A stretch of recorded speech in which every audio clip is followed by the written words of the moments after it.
விடியற் காலை பொழுதுல எழுப்பி படிக்க வைப்பாங்க. அந்த நேரத்துல படிச்சோம்னா நல்ல மெமரி பவர், நல்ல மெமரி பவர். ஆனா நீ எழுந்து படிச்சுட்டு திருப்பி தூங்கிட்டீங்கன்னா மார்க்கெட் ஆயிடும். அது போல தூங்கக்கூடாது. எழுதுட்டா அதோட அப்படியே உட்காந்து ரெடி ஆகிட்டு வரணுமே தவிர திருப்பி படிச்சு தூங்கி எழுந்துட்டு வந்து நான் படிச்சது மொத்தம் திருப்பி ரீகால் பண்ண முடியாது. அதனால பாத்துக்கோ. அடுத்த மாதம் மார்கழி, அது முன்பணி காலம். மாசி, பங்குனி, பின்பணி காலம். சரி சார், இப்ப இந்த 6 பெரும்பொழுதுகளும் எந்தெந்த திணைகளுக்கு எப்படி எப்படி பொருந்த போகுதுன்றத பார்க்க போறோம். மருதத்துக்கும் நெய்தலுக்கும் பெரும்பொழுதுகள் 6ன்னு சொல்லிட்டேன். மீது இருக்கக்கூடிய 3 திணைகளுக்கு ஏற்றாற் போல இந்த 6 பெரும்பொழுதுகளை நான் மாற்றி அமைக்க போறேன். எப்படி? பாலைன்னு சொன்னாலே நண்பகல் வெப்பம் அதிகமா இருக்கும்.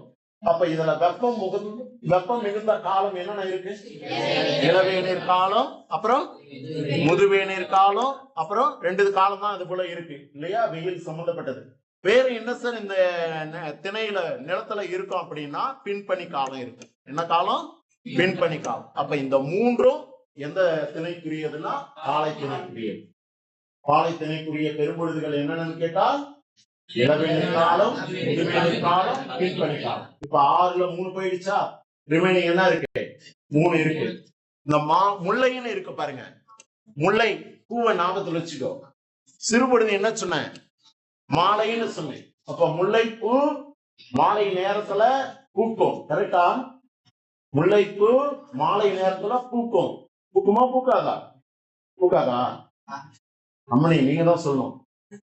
முல்லைப்பூ மாலை நேரத்துல பூக்குமா பூக்காதா? பூக்குமா? தெரியல. பூக்கும். ரைட். மாலை பொழுது. அதே நேரம் பொட்டுன்னு மழை பொழியுது. அப்ப எந்த காலம்? கார்காலம். கார்காலம். இப்ப மழை வர பெய்யுது, வீட்டுல வர முல்லைப்பூ வாசனை. நான் வீட்டை விட்டு வெளியே வர முடியுமா?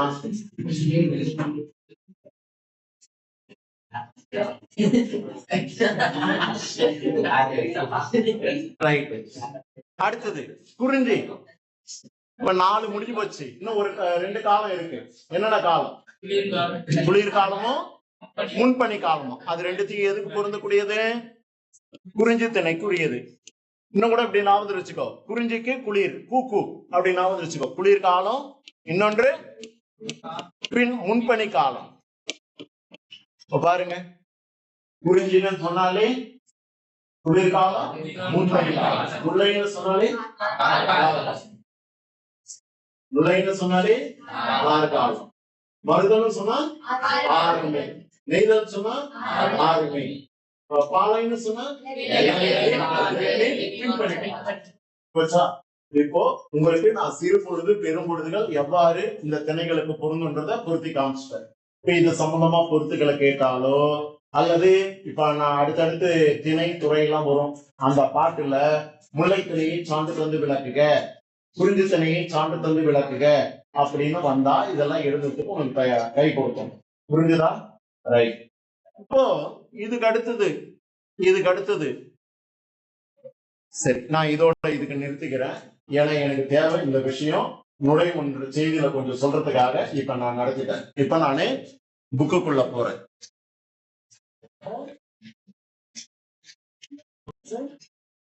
இங்க என்ன கொடுத்திருக்காங்க பாருங்க. ஓராண்டை 6 பருவமாக வகைப்படுத்திய தமிழர்கள் ஐப்பசி கார்த்திகை மாதங்களை என்ன காலம்னு சொன்னாங்க? குளிர்காலம். ஐப்பசி கார்த்திகை என்ன காலம்? கரெக்டா?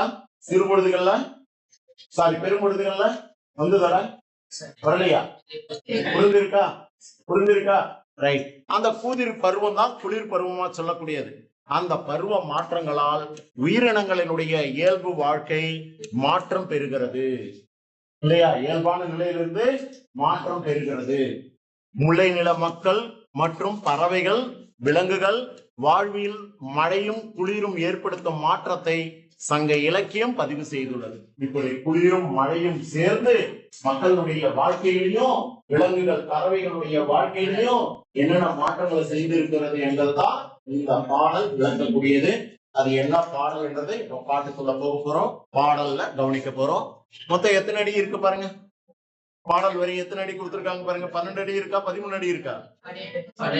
12 அடி இருக்குது இல்லையா? ரைட். முதல் பாட்டை படிச்சிடுறேன், அதுக்கப்புறமா பொருள் சொல்லிதான் கவனிச்சு.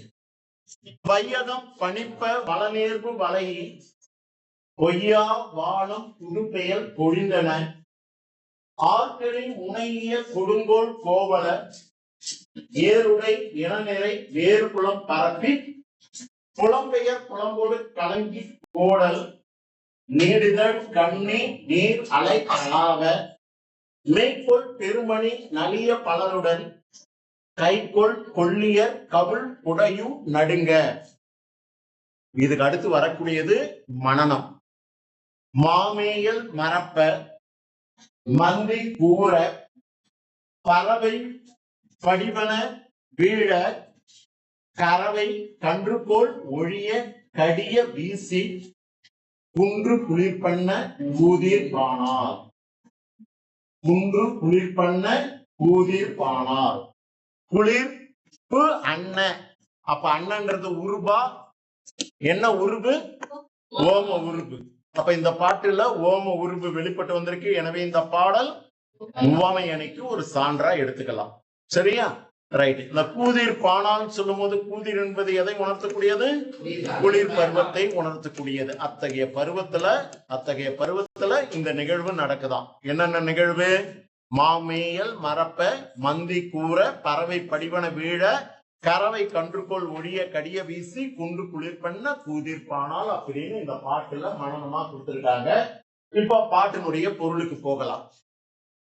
இப்ப முல்லை நில மக்கள் அப்படின்னு சொல்லிட்டாங்க. அப்ப இந்த பாட்டுல எந்த நில மக்களை உணர்த்தக்கூடியதுன்னா முல்லை நிலம். முல்லை நிலம்னு சொல்லும் போது மக்கள் யாரு சார் அப்படின்னா ஆயர் ஆட்சியர் அப்படின்னு சொல்லுவாங்க.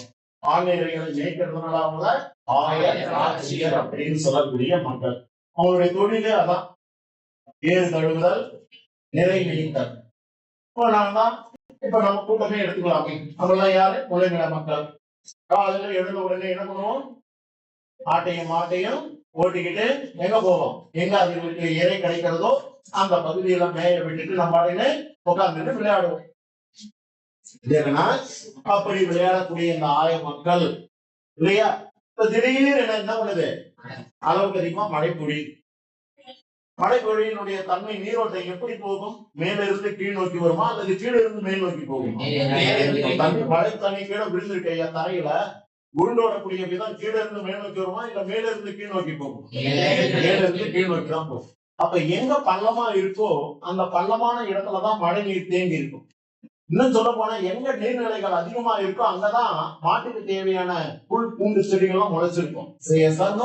இப்ப மழை பெய்ந்ததுனால மேய்ச்சல் மேய்ந்த அந்த இடத்துல நீர் தேங்கியது. நீர் தேங்கி காணப்படுகிறது. எதனால? திடீரென பெய்த பெரும் மழையினால். பள்ளமான இடத்துலதான் நிறைய விளைச்சல் கிடைக்கும். அதுல மழை பெய்ந்து தண்ணி தேங்குது.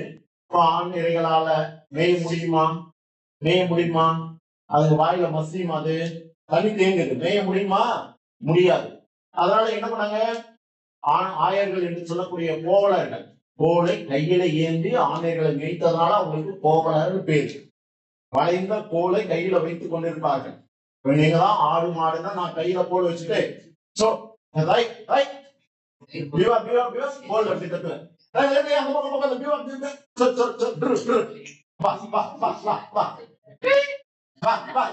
அப்படின்னு எல்லாரும் அந்த கோலை பார்த்துட்டு என்ன பண்ணீங்க? ஒரு ஒருங்கிணைந்து போவீங்க இல்லையா? அப்படி ஓட்டிட்டு போறேன். ஓட்டிட்டு போற இடத்துல மேய்ச்சலை விட்டுட்டு நான் மடனே எனக்கும் குளிருது. என்ன போல நிறைய கோவலர்கள் அங்க வந்திருக்கும் பொழுது என்ன ஆச்சு சார் அப்படின்னா, நம்ம குளிர் தாங்க முடியாம மழை பெய்ஞ்சு நனைஞ்சிருக்கு. திடீர்னு மழை பெய்ஞ்சு தண்ணி மேல சுற்றி விடுதா என்ன ஆகும்? குளிருமா? நல்லா இருக்குமா? ஏற்கனவே ஈரப்பதமா இருக்கு, குளிருது. ஒரு சுற்று தண்ணி விடுதா இன்னும் குளிர் அதிகமாகும். அதே போலதான் அந்த கோவலர்களுக்கு குளிர் ஏற்பட்டு விட்டது. அதனால அவங்க எல்லாம் ஒன்று கூடி என்ன பண்றாங்க? தீயை மூட்டி குளிர் காய்கின்றனர்.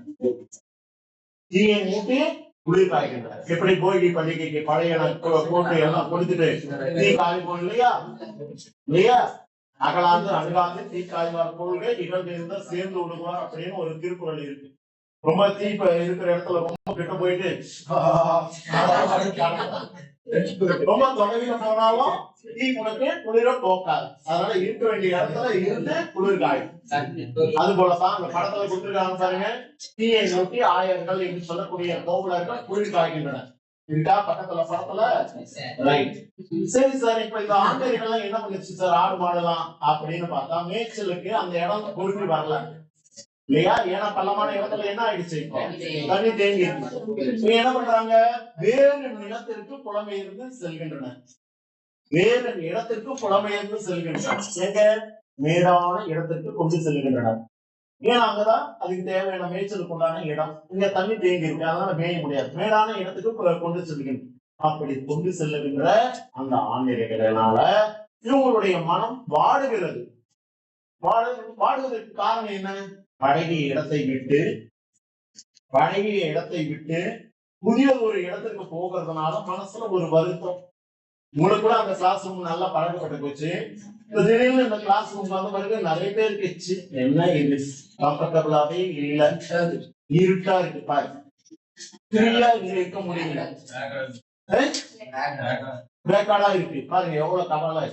இதே போலதான் அந்த கோவலர்களுக்கும் மனசுல கவலையா. ஏன்னா பழகிய நிலத்தை விட்டு புதிய ஒரு இடத்துக்கு புலம்பெயர்ந்ததுனால, அதுவும் மேலான இடத்துக்கு புலம்பெயர்ந்ததுனால மனசுல வருத்தம். இந்த வருத்தத்தை தோய்ந்த நிலையில ஆணிரைகளை மேய்த்துக் கொண்டிருக்கக்கூடிய அவர்களுக்கும் குளிர் ஏற்படுகிறது. அதனால தீயை மூட்டி குளிர் காய்கின்றனர். இந்த கோவலர்கள் சொல்லும் போது ஆணும் இருக்கலாம் பெண்ணும் இருக்கலாம் இல்லையா? அப்ப பெண்கள் தன்னுடைய தலையில காந்தல் மாலையை சூடி கொண்டிருப்பாங்க. எப்படி நீங்க பள்ளிக்கூடத்துக்கு கிளம்பி வந்தா ரெட்டை சடை போட்டுக்கிட்டு தலை நிறைய பூ வச்சுக்கிட்டு வரீங்களோ, அது போல வைக்க கூடாதுன்றது நாம்ஸ். சரியா? இல்ல ஊருக்கு போகும்போது தலை நிறைய பூ வச்சுட்டு போவீங்க. அதே போலதான் அவங்களுடைய தொழிலுக்கு போறதுக்கு முன்னாடி சிங்காரிச்சுக்கிட்டு பூ வச்சுட்டு போனாங்க. அந்த மழை பெய்ததுனால என்ன ஆகுதுன்னா, இந்த இலைகள்ல இருக்கக்கூடிய நீர் சொட்டுக்கள் இல்லையா, அதோடு மட்டுமல்ல மழையில நனைஞ்சிருப்பாங்க. மாட்டை ஓட்டிட்டு போகும்போது மழையில நனைஞ்சிருக்கலாம். அப்ப நனைஞ்சிருந்ததுனால பூவுலையும் அந்த மழை துளி விழுந்திருக்கும். கரெக்டா? இப்ப நடந்து போயிட்டே இருக்கேன், திடீர்னு பூக்கள்ல இருந்து ஒரு நீர் சொட்டு சிந்தி என்னுடைய தோல் முதுகு பட்டையில விழுது. எனக்கு என்ன ஆகும்? குளிர் அதிகமா எடுத்துக்குமா? இப்படி காந்தல் மாலையை சூடிக்கொண்டிருக்கக்கூடிய கோவலர்களும் குளிரை போக்கிக் கொள்வதற்காக தீயை மூட்டி குளிர் காய்கின்றனர். மனிதனுக்கே இந்த நிலைமைனா, மாமேயல் என்று சொல்லக்கூடிய மானா மாம்பழம்னு சொல்லிடாத, மானா விலங்கு. மானா என்னது? விலங்கு. இந்த விலங்குகள் மேயல் மறப்ப, மேயல்னா மேய்ச்சலை மறந்து போயிடுச்சு. காரணம், குளிர்ல ஒண்ணு சாப்பிட முடியல. நம்மளுக்கு கூட பாருங்க, மழை காலத்துல பசியே எடுக்காது. காலையில சாப்பிட்டா 2 இட்லியே நைட் வரைக்கும் அப்படியே அஜீரண கோளாறா இருக்கும். அதே வெயில் காலத்துல காலையில 10 இட்லி சாப்பிட்டுப்பான், அடுத்த 1 மணி நேரத்திலேயே அம்மா பசிக்குது, இப்பதான் 10 இட்லி சாப்பிட்டேன், தெரியலாமா பசிக்குதுமா அப்படின்னும். ஏன்னா அவ்வளவு எனர்ஜி எடுத்துருது இல்லையா? அதே மழை காலத்துல பாரு, 2 இட்லி சாப்பிட்டா கூட 2 மணி நேரத்துக்கு அப்புறம் பசியே எடுக்காது. அதே போலதான் இந்த இடத்துல மா என்று சொல்லக்கூடிய விலங்குகள் மேய்ச்சலை மறந்து காணப்படுகின்றன. மேய முடியல, காயில போட்டு மேய்ச்சில எல்லாம் ஈரப்பதமா இருக்கு. மேய்ச்சலுக்கு உண்டான இடம் வேற புது இடமா இருக்கு. அதனால மேய்ச்சலுக்கு மனசு இல்லை. 2வது, மந்தி கூரை. மந்தினா குரங்கு. மந்தினா குரங்கு. எந்த குரங்கு?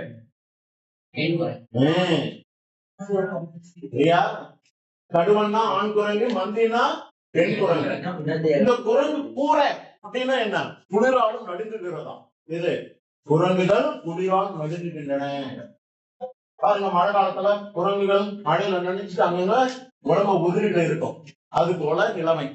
பறவை படிவன வீழ.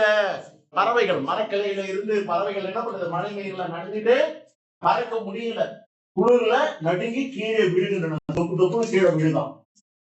3 சொல்லி இருக்கேன். 4வது, கறவை கன்று போல் ஒழிய கடிய வீசி. கறவைனா பசு, பால் கொடுக்கக்கூடிய பசு.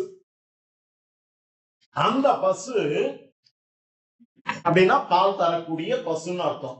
கறவை கன்று போல். தன்னுடைய கன்றுகள் பால் குடிக்க வந்து மடியை முட்டி முட்டி மோதுகின்றதான். ஒழிய கடிய வீசு, நான் ஏற்கனவே குளிராக நடிகிட்டு பத்தாததுக்கு நீ வேற வந்து என்ன சொல்ல பண்றியா ஓ அப்படின்னு தன்னுடைய காலால் எட்டி உதைக்கின்றதாம்.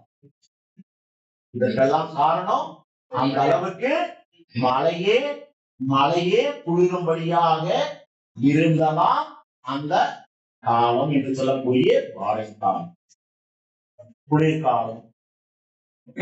அதான் சொல்றாங்க குன்று குளிர் பண்ண. குன்றுனா சிறிய மலைப்பகுதிக்கு பேரு தான் என்ன? குன்று. பெரிய மலைக்குதான் மலைன்னு பேரு, சிறு மலைக்கு பேரு குன்று. அந்த குன்றுக்கு குளிரும்படியாக இருந்ததாம் அந்த குளிர் பானால் என்று சொல்லக்கூடிய குளிர் பருவம், குளிர்காலம். மழையே குளிரும்படியாக இருந்ததாம். இத்தகைய நிலைமையில இந்த விலங்குகளும் பறவைகளும் பசுக்களும் இருந்த நிலைமை என்ன? ஆயர்கள் என்று சொல்லக்கூடிய கோவலர்களுடைய நிலைப்பாடு என்ன? இதுதான் முக்கியம். இந்த பாட்டுக்குள்ள போலாமா? நான் மேலோட்டமா செய்தி சொல்லியிருக்கேன். இப்ப பாடலை படிச்சுட்டு பொருள் சொல்ல போற. பாடலுக்குள்ளவா வையகம் பனிப்ப. வையகம்னா உலகம், பூமி. பனிப்பனா குளிரும்படியாக, பனிப்பனா குளிரும்படியாக. வளன் ஏர்பு, வளன் ஏர்பு. வளன்னா வலப்பக்கமாக, வலப்பக்கமாக. எது? கார் மேகம் என்று சொல்லக்கூடிய மழை மேகம்.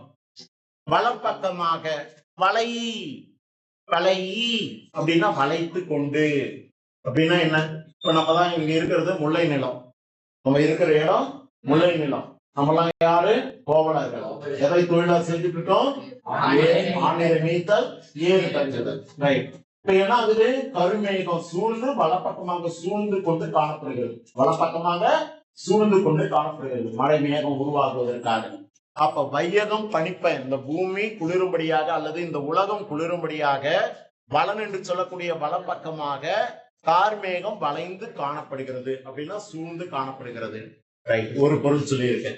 இதுல வலை ஈ அப்படின்னு ஒரு ஈ நெட்டெழுத்துக்கு இனமான குற்ற எடுத்து அளவெடுத்து வந்திருக்கா சார். ஐ என்ற நெட்டெழுத்துக்கு இனமான குற்ற எடுத்து ஈன்னு ஏற்கனவே நட்பு எழுத்துக்கள்ல படிச்சிருக்கோம், இணை எழுத்துக்கள்லாம் சொல்லி கொடுத்திருக்கேன். ஞாபகம் இருக்கா? ரைட். இது போல எழுத்து அளபெடுத்து வந்தா அளபடையில எவ்வகை அளபடை? Very good. ஈ என்ற எழுத்து அளபெடுத்து வந்தா சொல்லிசை அளபடை. ஆ என்ற எழுத்து அளபெடுத்து வந்தா, ஊ என்ற எழுத்து அளபெடுத்து வந்தா, ஊ என்ற எழுத்துல அளபெடுத்து ரெண்டு அசைகளா இருந்தா எஸ் செய்யுள் இசை அளபடை. மூன்று அசையா இருந்தா இன்னிசை அளபடை. ஒரு மாணவி மட்டும்தான் பதில் சொல்றாங்க, மீதி யாரும் பதில் சொல்லல. ரைட். அப்ப ஈ என்ற எழுத்து அளபெடுத்து வந்ததுனால இது என்ன அளபடை? சொல்லிசை அளபடை. ஒரு அடிக்கு பொருள் சொல்லிட்டேன். இரண்டாவது அடி, பொய்யா வானம் புது பெயல் பொழிந்தன. பொய்யா வானம் அப்படின்னா என்ன சார்? வானம்னா கருமேகம் சொன்னா அந்த வானமானது. பொய்யா அப்படின்னா மழை பெய்யாமலா?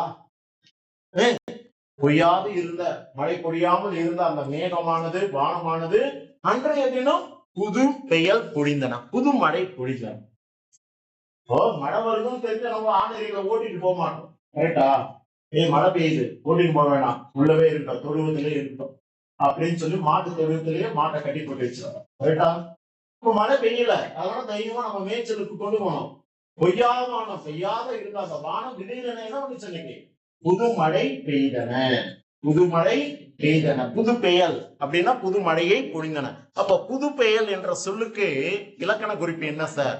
புதுமை, புதுமை கூட்டல் பெயல். சரி, அப்ப என்ன இலக்கண குறிப்பு சொல்லலாம்? மை என்ற விகுதி சொல்லுக்குள்ள மறைஞ்சிருக்கு இல்லையா? அப்போ என்ன தொகை? அது பண்பு தொகை. சரி, இதை நான் புணர்ச்சியினுடைய அடிப்படையில எழுதி பிரிச்சா ஈறுபோதல் என்ற விதிப்படி மைக்கிடும். ரைட். இரண்டாவது விதி எஸ் இயல்பினும் விதியினும் நின்ற உயிர்முன் நீக்கும். வறுமொழியில வல்லின பா வந்திருக்கு, அதனுடைய மெய்யெழுத்து இப்பு தோன்றும். அப்ப புது பெயல் என சொல் உருவாகும். கரெக்ட் தானே? கரெக்ட் தானே? ரைட். அவ்வாறு பொழிந்தன, புதுமழை பொழிந்தன. 2 அடிக்கு பொருள் வந்துருச்சு. ஆற்களி முனை ஈய, இந்த இடத்துல ஈ என்ற எழுத்து அளப்படுத்தி வந்திருக்கு. எனவே இது சொல்லிசை அளபடை. அது என்ன ஆற்களி? ஆற்களின்னா என்ன? வெள்ளம்னு அர்த்தம். பெய்த மழை வெள்ளத்தை. முனை ஈய அப்படின்னா வெறுத்த, வெறுத்த. நல்லா இருந்தது, பீட்டு பீரியடு விட்டாங்க, திடீர்னு இந்த மழை வந்து கெட்டுச்சு. அப்ப உங்களுக்கு வருத்தமா இருக்குமா, மகிழ்ச்சியா இருக்கீங்க இல்லையா? பீட்டி விட்ட நேரத்துல மழை பெய்ஞ்சு விளையாட முடியாம போனா என்ன பண்ணுவீங்க? இந்த மழை வந்து விளையாடுறதே கெட்டுச்சு இல்லையா? அது போலதான் இந்த இடத்துலயும் கோவலர்கள் என்ன பண்ணாங்க? மழை பெய்து உருண்டோடிய வெள்ளத்தை கண்டு வெறுத்தன. அதான் முனைய வெறுத்தன. யாரு? கொடுங்கோல் கோவலர். யாரு வெறுத்தது? கொடுங்கோல் கோவலர். கோவலர்னா யாரு? ஆயர்கள். கொடுங்கோல் கோவலர்னா கொடுமையாகிய கோலினை கையில் ஏந்திருக்கக்கூடிய ஆயர்கள். அப்படின்னா வளைந்த கோலினை கையில ஏந்திருக்கக்கூடிய ஆயர்கள். அப்ப கொடுங்கோல் என்ற சொல்லுக்கு இலக்கண குறிப்பு கொடுமை கூட்டல் கோல். அப்போ பண்பு தொகை. சரி, இதையே புணர்ச்சியில கேட்டா ஈறுபோதல், அப்புறம் இனமிகள். Very good. ஈறுபோதல் இனமிகள் என்ற விதியினுடைய அடிப்படையில புணரும். ரைட். அப்படி வளைந்த கோலை உடைய அந்த கோவலர்கள் என்று சொல்லக்கூடிய ஆயர்கள் ஏருடைய இன நிறை வேறு குலம் பரப்பி. டவுட்டா? டவுட்டா? எதுக்குடம்மா? கொடுங்கோலுக்கா? ரைட். சந்தேகம் கேட்டிருக்கீங்க. ஒரு நிமிஷம் ஒயிட் போர்டுக்கு வந்துட்டு வரேன். ஒரு எழுத்து இருந்து இன்னொரு எழுத்தா மாத்தணும்னா தான் நீ எதுக்கு போனோம்? முன்னின்ற மெய்தீரிதல். ஒரு நிமிஷம். ஏற்கனவே நம்ம ஒரு இடத்துல பார்த்தோம், வெங்கதீர்னு ஒரு சொல்ல பார்த்தோம். பார்த்தோமா? பிரித்தறிய முறை என்ன? வெம்மை கூட்டல் கதிர். இப்ப நிலைமொழி ஈற்றுல என்ன விகுதி இருக்கு? அதை கிடணும்னா நான் போட வேண்டிய விதி போட்டா மை கெட்டிடம். எனக்கு கிடைச்சது வெம் கூட்டல் கதிர். இப்ப நிலைமொழியில இம் என்ற மெய்யெழுத்து இருக்கு, ஆனா சொல்லல அது போல ஒரு எழுத்து இல்ல. எனக்கு இம்முக்கு பதிலா என்ன வரணும்னா இங்கு வரணும். இம்முக்கு பதிலா இங்கு வரணும். அப்ப வறுமொழி வல்லினத்துக்கு இனமான மெல்லினமை இங்கு தோன்றணும்னா இப்பதான் இந்த இடத்தெல்லாம் முன்னின்ற மெய்திரிதல் என்ற விதியை போடணும். அப்படின்னா குறில் எழுத்துக்கு முன்னாடி இருக்கக்கூடிய இந்த மெய் வறுமொழிக்கு இனமான எழுத்தாக மாறுவதற்கு முன்னின்ற மெய்திரிதல். புரிஞ்சிருச்சா? இப்ப நான் பார்த்த சொல்லு என்ன? கொடுங்கோல் அப்படின்னு சொல்ல பார்த்தேன். பிரித்தறிய முறை என்ன? கொடுமை கூட்டல் கோல். கொடுமை கூட்டல் கோல். நிலைமொழி ஈற்றுல மை என்ற விதியை நீக்கணும்னா நான் போட வேண்டிய விதி ஈறு போதல். அப்ப எனக்கு கிடைச்ச மாற்றம் கொடு கூட்டல் கோல். இப்போ நிலைமொழியில ஏதேனும் ஒரு ஒற்று எழுத்து இருக்கா? இருக்கா? இல்ல. இருந்து அந்த ஒற்றெழுத்து சொல்லல இல்ல, அதுக்கு இனமான எழுத்து வரணும்னா தான் நீ போட வேண்டிய விதி முன்னின்ற மெய்திரிதல். இப்ப எந்த ஒரு ஒற்று எழுத்தும் இல்ல, சொல்லினுடைய அடிப்படையில எனக்கு இடையில இங்கு வந்தா போதும். அப்ப வறுமொழியில என்ன வந்திருக்குன்னா வல்லினம் வந்திருக்கு. அப்ப வல்லினத்துடைய இன எழுத்து எது அப்படின்னு சொன்னா இந்த நாவுடைய இன எழுத்து எதுனா ngா. அப்ப அதனுடைய மெய்யெழுத்து தோன்றணும் நான் போட வேண்டிய விதி இன மிகல் என்ற விதியை போட்டா கொடு கூட்டல் இங்கு கூட்டல் கோல் கொடுங்கோல் என புணர்ந்தது. புரிஞ்சுச்சா? புரிஞ்சுதா? ஒரு எழுத்து இன்னொரு எழுத்தா மாறினாதான் நீ முன்னின்ற மெய்தெரிதல் போடணும். எந்த எழுத்தும் இல்ல சார், ஒரு எழுத்துக்கு இனமான எழுத்து வரணும் அப்படின்னா இனமிகள் என்ற விதியை போடணும். புரிஞ்சுதா? ரைட். நீயாவது வாய் திறந்து கேட்ட. எல்லாருக்கும் புரிஞ்சிருச்சா? ஓகே, அடுத்தது போலாமா? எங்க பார்த்தோம்? ஏருடை இன நிறை வேறு புலம் பரப்பை. ஏருடை இன நிறை அப்படின்னா மேய்ச்சலுக்கு கூட்டி வந்த அந்த ஆண் நிறைகளை, ஆடு மாடுகளை. வேறு புலம் பரப்பி அப்படின்னா ஒரு இடத்துல இருந்து இன்னொரு இடத்திற்கு இப்படி மாறுவதுதான் நம்ம என்ன சொல்லுவோம்? புலம்பெயர்தல். That means migration. இப்போ இந்த வயசுலதான் சொல்றோம், உங்க வயசுலதான் லீவ் விட்டாங்கன்னு வச்சுக்கோ, பாட்டி ஊருக்கு எங்கேயோ ஊருக்கு போயிருப்பாரு. எத்தனை நாள் இருக்க போறோன்றதே உனக்கு தெரியாது, ஜாலியா இருப்ப. திடீர்னு அப்பா வருவாரு, ரெடியா, ஸ்டார்ட் பண்ணிட்டியா, கிளம்பலாமா அப்படின்னு. நீ கேட்ப எங்கப்பான்னு. வீட்டுக்குதான், வீட்டுக்குதான்ப்பா, வீட்டுக்குதாம்மா, ரெடியா, நீ சந்தோஷமா இருக்கா, ஓகேப்பா போலாம்ப்பா அப்படின்னு சொல்லுவேன் சிரிச்சுக்கிட்டு. முகத்துல சிரிப்பு இருக்கும், ஆழ்ந்த வருத்தமா இருக்கும். ஏதோ அப்பா கிட்ட காட்ட முடியாதுன்றதுக்காக சிரிப்பான மனசுல கவலையோட போயிட்டு வேண்டாம் விருப்பமா எல்லாத்தையும் எடுத்து பேக் பண்ணிக்கிட்டு இல்லையா மன வருத்தத்தோட அந்த இடத்துல இருந்து வீட்டுக்கு வருவேன். இங்க வந்த பிறகு அந்த வருஷம் 2 நாளைக்கு இருக்கும், மீண்டும் பழையபடி நிலைமைக்கு வந்துடுவேன். கரெக்டா கரெக்டா? இது உனக்கு மட்டும் இல்ல, எனக்கு கூட தான். இந்த வயசுல கூட ஒரு இடத்துல இருந்து இன்னொரு இடத்துக்கு மாறினாலே மனசுல ஒரு கவலை, விட்டுட்டு போறமே. ஆமா, அத விட்டு போனாலும் சரிடா, ஒரு வருஷம் தானே இல்லையா, வருஷம் தானே, பாத்துட்டு போறோமா பார்க்காம போறோமா அப்படின்னு ஒரு வருத்தம். இந்த வருத்தம் எல்லாருக்குமே தானே இருக்கும். நானும் மனுஷன் தானே, ரைட்? அப்ப இந்த கோவலர்களுக்கு அந்த நிலைமை இருக்குமா இருக்காதா? கோவலருக்கு அந்த நிலைமை இருக்குமா இருக்காதா? பழைய இடத்துல மேய்ச்சலை விட்டுட்டு இப்ப அந்த இடம் ஏன் இடம் பெயர காரணம் என்ன? மழை பெய்ததுனால அந்த பள்ளமான இடத்துல தண்ணி தேங்கி இருக்கு, அதனால மேய்ச்சலுக்கு உகந்த இடமா தெரியல. அதனால ஆண் நிறைகளை என்ன பண்றாங்க, மேடான வேறு குளத்துக்கு கொண்டு செல்கின்றன. ஓகே, அப்ப ஏருடை இனநிறை வேறு குளம் பரப்பி அப்படின்னா ஒரு இடத்துல இருந்து இன்னொரு இடத்திற்கு புலம்பெயர்ந்து செல்லுத. இப்ப இதுல இனநிறை என்ற சொல்லுக்கு புணர்ச்சி கேட்பாங்க, இனநிறை என்ற சொல்லுக்கு புணர்ச்சி கேட்பாங்க. அப்ப புணர்ச்சிக்கு வரணும்னா இனநிறை என்ற சொல்லை எப்படி பிரிக்கலாம்? இனம் கூட்டல் நிறை, இனம் கூட்டல் இனம். இனநிறை என்ற சொல்ல புணர்ச்சியினுடைய அடிப்படையில பிரிச்சா இனம் கூட்டல் நிறை. இப்ப நிலைமொழி ஈட்டுல எனக்கு என்ன எடுத்து இருக்கு? மகர மெய் இருக்கு, ஆனா கொடுத்த சொல்லல அது இல்ல. இப்ப எனக்கு அந்த எழுத்து நீங்கணும்னா மகர மெய் பெற்று வந்தாலே வெரி குட். மகர ஈட்டு புணர்ச்சியில மவ்வீறு ஒற்றழிந்து உயிரீறு ஒப்பவை என்ற விதிப்படி மகரமை கெட்டு இன கூட்டல் நிறை இன நிறை என புணர்ந்தது. அவ்வளவுதான். இது உங்க புக் பேக்லயே ஒரு புணர்ச்சிக்கு உண்டான சொல்லா இருக்கு, பாத்துக்கோ.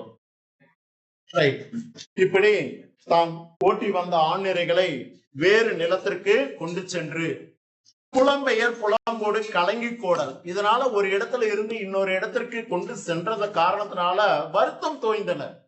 கலங்கி கோடல், கோடல்னா கொள்ளுதல், கவலை கொள்ளுதல். கலங்கினா வருத்தம், கோடல்னா கொள்ளுதல், வருத்தம் கொள்ளுதல். அப்ப கோடல் என்ற சொல்லுக்கு இலக்கண குறிப்பு கேட்டா, கோடல் என்ற சொல்லுக்கு இலக்கண குறிப்பு கேட்டா தொழிற்பெயர். தல், அல், அம், ஐ, கை, வை, மை, சி, பூ இது போல விகுதிகள் பெற்று வந்தது என்னது? தொழிற்பெயர். புலம்பெயர் புலம்போடு கலங்கி கோடல் வருத்தத்தோடு காணப்படுகின்றன. நீடு இதழ் கண்ணி. இந்த கண்ணினா என்னன்றதை ஏற்கனவே ஒரு இடத்துல சொன்னேன். தகரனா போட்டா அந்த கண்ணிக்கு என்ன பொருள், அதே ரன்னகரம் போட்டா அந்த கண்ணிக்கு என்ன பொருள்னு சொன்னேன். யாராவது சொல்ல முடியுமா? என்னமா? தலைமாலை. Very good, very good. இந்த கண்ணின்னா தலைமாலை. இன்னொரு பொருள்னு சொன்னேன் இருக்கு. 2 அடிகளை கொண்டு பாடுவது, 2 பூக்களை கொண்டு பூ கட்டப்படுவது மாலை போல 2 அடிகளை கொண்டு பாடுவது கன்னிப்பான்னு சொன்னேன். ரைட்டா? அதே ரகரனா போட்டா பருவத்துல உள்ள கன்னி பருவப்பெண் இல்லையா? ராசி நல்ல ராசி, கன்னி ராசி இல்லையா? அது போல தன்மையை உணர்த்தக்கூடியது. ரைட். இப்ப நீடு இதழ் கண்ணினா என்ன அர்த்தம்? நீடுனா நீண்ட, இதழ்னா இதழ்களை உடைய, கண்ணி என்று சொல்லக்கூடிய மாலையை. அது என்ன பூ சார் அப்படின்னா காந்தல் மலர். என்ன மலர்? காந்தல் மலர் அப்படின்னு ஒரு மலர். எப்படி செம்பருத்தினுடைய இதழ்கள்லாம் பாத்தீங்கன்னா, செம்பருத்தினுடைய இதழ்கள்லாம் பாத்தீங்கன்னா இப்படி நீண்டு காணப்படும் இல்லையா? இப்படி நீண்டு காணப்படும் இதழ்கள். அது போல நீண்ட இதழ்களுடைய அந்த காந்தல் மலரை தலையில சூடி இருந்தாங்க. சூடி இருந்ததுனால நீர் அலை கலாவ. அப்ப மழையில நனைஞ்சாங்க இல்லையா? ஆணையர்களை மேய்த்து வேறு இடத்திற்கு புலம்பெயர்ந்து செல்லும் பொழுது மழை துளி பட்டது இல்லையா?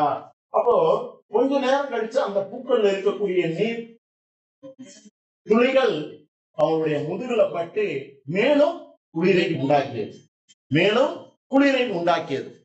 மெய்கொள் பெரும்பணி நலிய பலருடன். இப்படி குளிரை உண்டாக்கியதுனால மெய்கொள் தன்னுடைய உடல்ல அது போல குளிரை உண்டாக்குனதுனால பெரும்பணி, பணியினாலே குளிரும்படியாக உண்டாக்கினதுனால பலருடன் அப்படின்னா இந்த தொழிலை செய்யக்கூடிய கோவலர்கள் பலருடன் சேர்ந்து கைகொள் கொள்ளியர் அப்படின்னா என்ன அர்த்தம்? கைகொள் கொள்ளியர், கொல்லினா நெருப்பு, தீ, தீயை மூட்டி கைகளில காட்டி கைகளை இரண்டையும் ஒன்றாக தேய்த்து கவுள் புடையும் நடுங்க. கவுள்னா கன்னம், கவுள்னா எது? கன்னம். கன்னம் குளிரை போக்கும்படியாக கன்னத்துல கையை வைத்துக் கொண்டினர். கீழே தோய்த்து என்ன பண்றாங்க? கைகளை சூடிட்டு கன்னங்கள்ல வைத்து குளிரை போக்கிக் கொண்டிருக்கிறார். யாரு யாரு யாரு? அப்ப கவுள் என்ற சொல்லுக்கு பொருள் என்ன? கன்னம். குளிரால் நடுங்கக்கூடிய பற்கள்லாம் அத்தடத்துல ஆடுது குளிர்ல. இப்ப குளிர்காலத்துல என்ன பாடம் நடத்தி சொன்னா எப்படி நடப்பேன்? எப்படி? வள நினைவு ஒன்றும்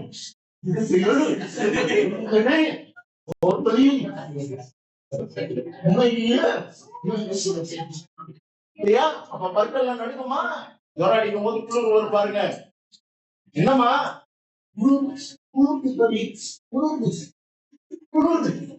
நடிக்குமா? அப்ப பற்கள் தாளம் போடும், தாளம் போடும். அது போலதான் இவங்க குளிரா நடுங்கி காணப்படுகிறார். அப்ப என்ன ஆகுது? கொள்ளியர் என்று சொல்லக்கூடிய தீயை மூட்டி கைகள்ல சூடியேற்றி கன்னங்களை வைத்து தன்னுடைய குளிரை போக்கிக் கொள்கின்றனர் இந்த கோவலர். மனிதனுக்கு இந்த நிலைமைனா விலங்குகளுடைய நிலைமை எப்படி இருக்குன்னு பாருங்க. அதனாலதான் அந்த விலங்குகள் மேய்ச்சலை மறந்தன, குரங்குகள் குளிரால் நடுங்கின, பறவைகள் மரக்கிளையில் இருந்து கீழே விழுந்தன, பசுக்கள் தான் பால் உண்ண வந்த கன்றுகளை கால்களால் எட்டி உதைத்தன. இப்படிப்பட்ட காலம் குளிர் பருவ காலம். இந்த குளிர்காலத்தில் தான் பாண்டிய நெடுஞ்செழியன் காலத்துக்குள்ள வந்துட்ட. இந்த குளிர்காலத்துல தான் பாண்டிய நெடுஞ்செழியன் என்ற மன்னன் பகை நாட்டுக்கு சென்று போர் புரிவதற்காக சென்றிருக்கிறான். இந்த சூழல் அவனுக்கு அது வெற்றி வாகை சூடக்கூடிய தருணமா இருக்கு. ஆனால் இந்த குளிர்லையும் தலைவன் பிரிந்து போய்விட்டானே. மழை பெய்ஞ்சுட்டே இருக்கு. அம்மா உன்னை நினைச்சு ஃபீல் பண்ணுவாங்க. உள்ள மழையிலேயே நினைச்சு போச்சு, என்ன ஆச்சோ தெரியல அப்படின்னு உன்னை நினைச்சே வீட்டுல வருத்தப்பட்டிருப்பாங்க. அதே போலதான் இந்த இடத்துலயே தலைவி யாரு? பாண்டிய நெடுஞ்செழியனுடைய மனைவி அரசி. தலைவன் இவ்வாறு போனாரே, குளிர் இப்படி குளிருதே, என்ன ஆச்சோ ஏதாச்சோ அப்படின்னு வருந்தி காணப்படுவது.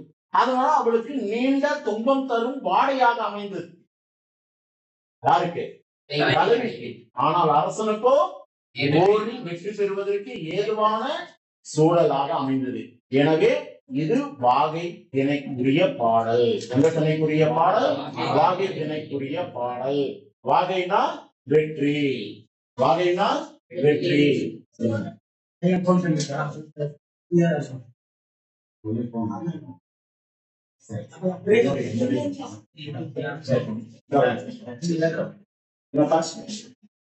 புரிஞ்சுச்சா?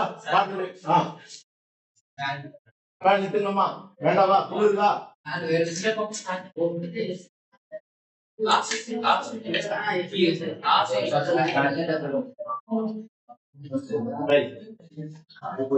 ஏதேனும் சந்தேகம் இருந்தா கேட்டுக்கலாம், ஏதேனும் சந்தேகம் இருந்தா கேட்கலாம், வேற ஏதேனும் சந்தேகம் இருந்தா கேட்டுக்கலாம்.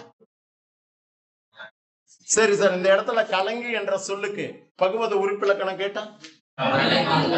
கலங்கு எச்சமா முற்று பெற்ற சொல்லு, அது எச்ச சொல்லு. அப்ப என்ன பகுதி வரும்? கலங்கு கூட்டல் ஈ வந்தா எச்சலாம் வினை எச்சம். கலங்கு என்பது பகுதியை உணர்த்தக்கூடியது. வேற வேற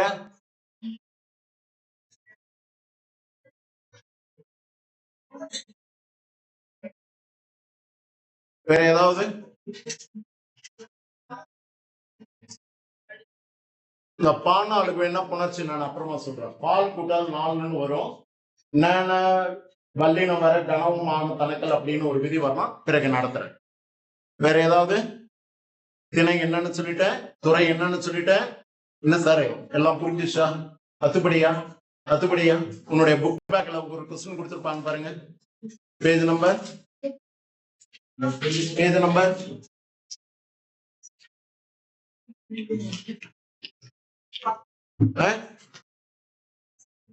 பேஜ் நம்பர் 48ல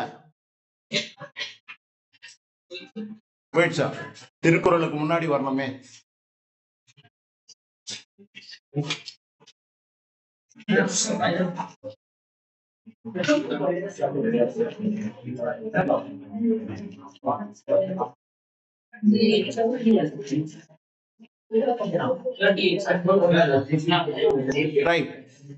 இப்ப இங்க ஒரு கேள்வி கேட்டிருக்காங்க பாருங்க, 2 மார்க்ல.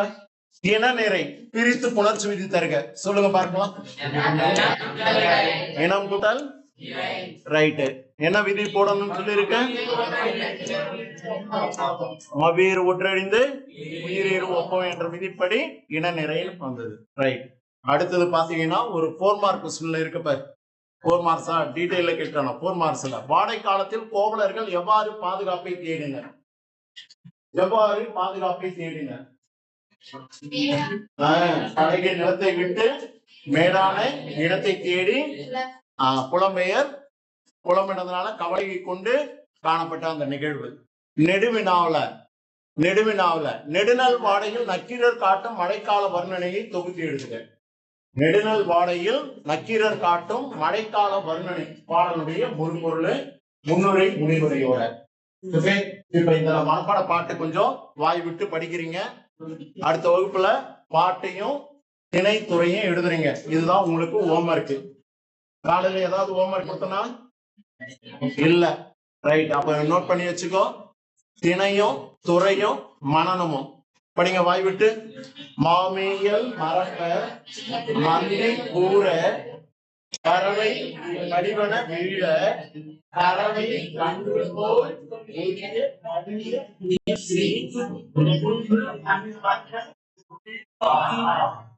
இதெல்லாம் பாவகை அப்படின்னு பார்க்கும் பொழுது சங்க இலக்கியம்னு சொன்னேன். ஆசிரியர் பாவா இருக்கணும். ஆசிரியர் பாவல நேரிசை ஆசிரியப்பா, இணைக்குரல் ஆசிரியப்பா, நிலைமண்டல ஆசிரியப்பா, அடிமறி மண்டல ஆசிரியப்பா. இதுல இது எந்த வகை அப்படின்னு சொன்னா நேரிசை ஆசிரியப்பா. ஏன் சார் நேரிசை ஆசிரியப்பா அப்படின்னா கடைசி அடிக்கு முந்தைய அடி முச்சீரா இருக்கணும். ஆனா இங்க 1 2 3 4 சீரா இருக்கு சார். அப்படின்னா இது ஒரு சொல்ல ஒன்னா சேர்க்கணும். ஒரு சொல்ல ஒன்னா சேர்க்கணும். கடிய வீசி அப்படின்றது ஒன்னா சேர்த்தா 1 2 3 சீர் வந்துடும். அப்ப கடைசி அடிக்கு முந்தைய அடி முச்சீரா இருந்தா அது நேரிசை ஆசிரியப்பா. கடைசி அடியே முச்சீரா இருந்தா நேரிசை வெண்பா. எங்க பாப்போம்? உங்களுடைய பாட்டுல தண்ணீர் இல்லாத தமிழ். அப்ப கடைசி அடிக்கு முந்தைய முச்சீரா இருந்தா நேரிசை ஆசிரியப்பா. கடைசி அடியே முச்சீரா இருந்தா நேரிசை வெண்பா. வித்தியாசத்தை தெரிஞ்சுக்கணும். புரிஞ்சுதா? அப்ப இந்த பாடல் நேரிசை ஆசிரியப்பாவுக்கு உரியது. ஆசிரியப்பாவுடைய பொது இலக்கணங்கள் யாவையும் பெற்று அளவுக்கு எல்லா அடிகளும் 4 சீர்களை கொண்டு கடைசி அடிக்கு முந்தைய அடி முச்சீராய் கொண்டு பாடுவது நேரிசை ஆசிரியப்பா எனப்படும். இது பாவகைக்கு விளக்கம். ஆனா விளக்கலாம் எதுவும் கேட்கலாம். பாவகை மட்டும் எழுத சொல்லுவாங்க. நேரிசை ஆசிரியப்பான்னு எழுதி. ஓகே. வேற ஏதாவது டவுட் இருந்தா கேட்டுக்கலாம். முடிச்சுக்கலாமா? டைம் ஆயிடுச்சா? என்னப்பா?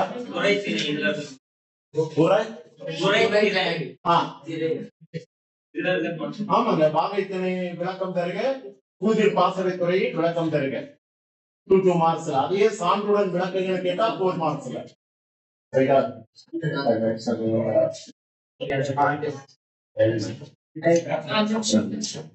படிங்க, பாட்ட படிங்க. எழுதி பாத்துருங்க இப்பயே கூட.